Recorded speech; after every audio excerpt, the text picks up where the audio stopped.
Hello दोस्तों, जैसे कि आप सब जानते हैं कि एसआईआर ज़ोर शोर से चल रहा है सभी राज्यों में। तो काफ़ी सारे लोग परेशान हैं कि ये हम किस तरीके से फॉर्म फिल किया जाएगा, हम किस तरीके से इसे भर सकते हैं। तो हम यहाँ पर कुछ फॉर्म्स लिए हैं जो हमने भर रखे हैं। तो उनमें से ही एक ये फॉर्म है जिसके द्वारा हम आपको समझाएंगे कि आप किस तरीके से इस फॉर्म को भर सकते हैं। तो सबसे पहले आप जान लीजिए, जो इसमें 3 कॉलम दे रखे हैं, ऊपर वाला एक कॉलम है, नीचे के 2 कॉलम है, ठीक है। तो सबसे पहले वाला जो कॉलम, ये उसी की डिटेल डलेगी जिसका ये फॉर्म है, ठीक है। तो सबसे पहले उसकी डेट ऑफ बर्थ डलेगी, सबसे पहला कॉलम डेट ऑफ बर्थ का ही है। देन उसके बाद आपका आधार कार्ड नंबर, देन उसके बाद आपका मोबाइल नंबर, उसके बाद पिता या अभिभावक का नाम। तो पिता का नाम डाल देंगे। पिता का अगर आपका पहचान पत्र का नंबर, वोटर आईडी कार्ड का नंबर आपके पास है तो आप वो डाल दीजिए। देन उसके बाद आप अपनी माता का नाम डालिए। माता का नाम डालने के बाद अगर आपके पास उनका वोटर आईडी कार्ड है तो आप उनका नाम डाल सकते हैं। उसके बाद जो कॉलम दे रखा है, अगर फॉर एग्जांपल आप शादीशुदा हैं और आप मेल हैं तो आप अपनी वाइफ का नाम डालिए। अगर आप फीमेल हैं तो आप अपने हस्बैंड का नाम डालिए। मान लीजिए आप अपना फॉर्म भर रहे हैं और आप हमारी जनरेशन के हैं, मान लीजिए आप 28-30 साल के हैं।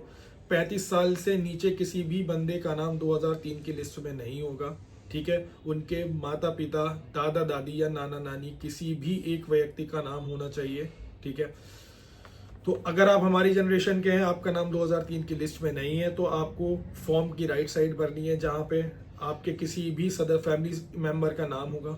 जहाँ पर आपके फैमिली मेंबर, आपके दादा दादी हों, आपके मम्मी पापा हों या नाना नानी हो, उनमें से किसी भी एक की डिटेल 2003 में होनी चाहिए। और वो डिटेल आपको यहाँ भरनी है फॉर्म की राइट साइड में, ठीक है। आपको ये कन्फ्यूजन होगा लेफ्ट और राइट, आप फॉर्म की राइट साइड में आपको भरनी है।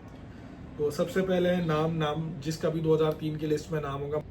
मान लीजिए आप अपने पिता की डिटेल यहाँ फॉर्म में डाल रहे हैं, तो सबसे पहले आपने अपने पिता का नाम डाला। पिता का एपिक नंबर मौजूद है तो आप उनका एपिक नंबर डाल दीजिए। देन उसके बाद सबसे ज़्यादा लोग जो कंफ्यूज हो रहे हैं, वो कंफ्यूज हो रहे हैं संबंधी का नाम।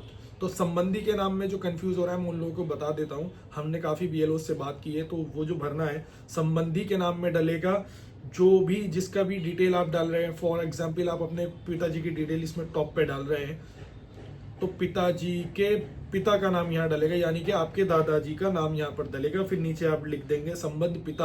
आप अपने ग्रैंडफादर की डिटेल डाल रहे हैं तो उनका आपके पिता के साथ क्या संबंध है वो डाला जाएगा, जो कि है पिता, ठीक है।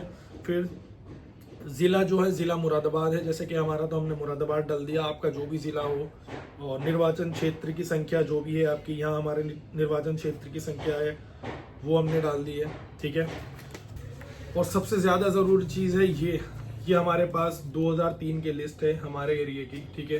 तो हमें क्या करना है, इसमें से नाम देखना है। जिस पेज पर भी हमारा नाम होगा या हमारे फैमिली मेम्बर में किसी का नाम होगा, तो हमें उस पेज का, पर्टिकुलरली उसी पेज का हमें प्रिंट निकालना है। और प्रिंट निकालने के बाद उसे इस तरीके से हाईलाइट किया है हमने।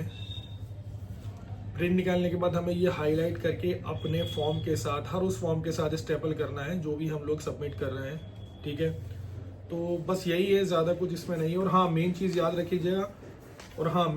रखिएगा, आपको 2 फॉर्म फिल करने हैं। 2 फॉर्म फिल करने की वजह यह है कि एक फॉर्म सबमिट हो जाएगा आपका और दूसरा फॉर्म एज ए रिसिप्ट वो आपको वापस कर देंगे।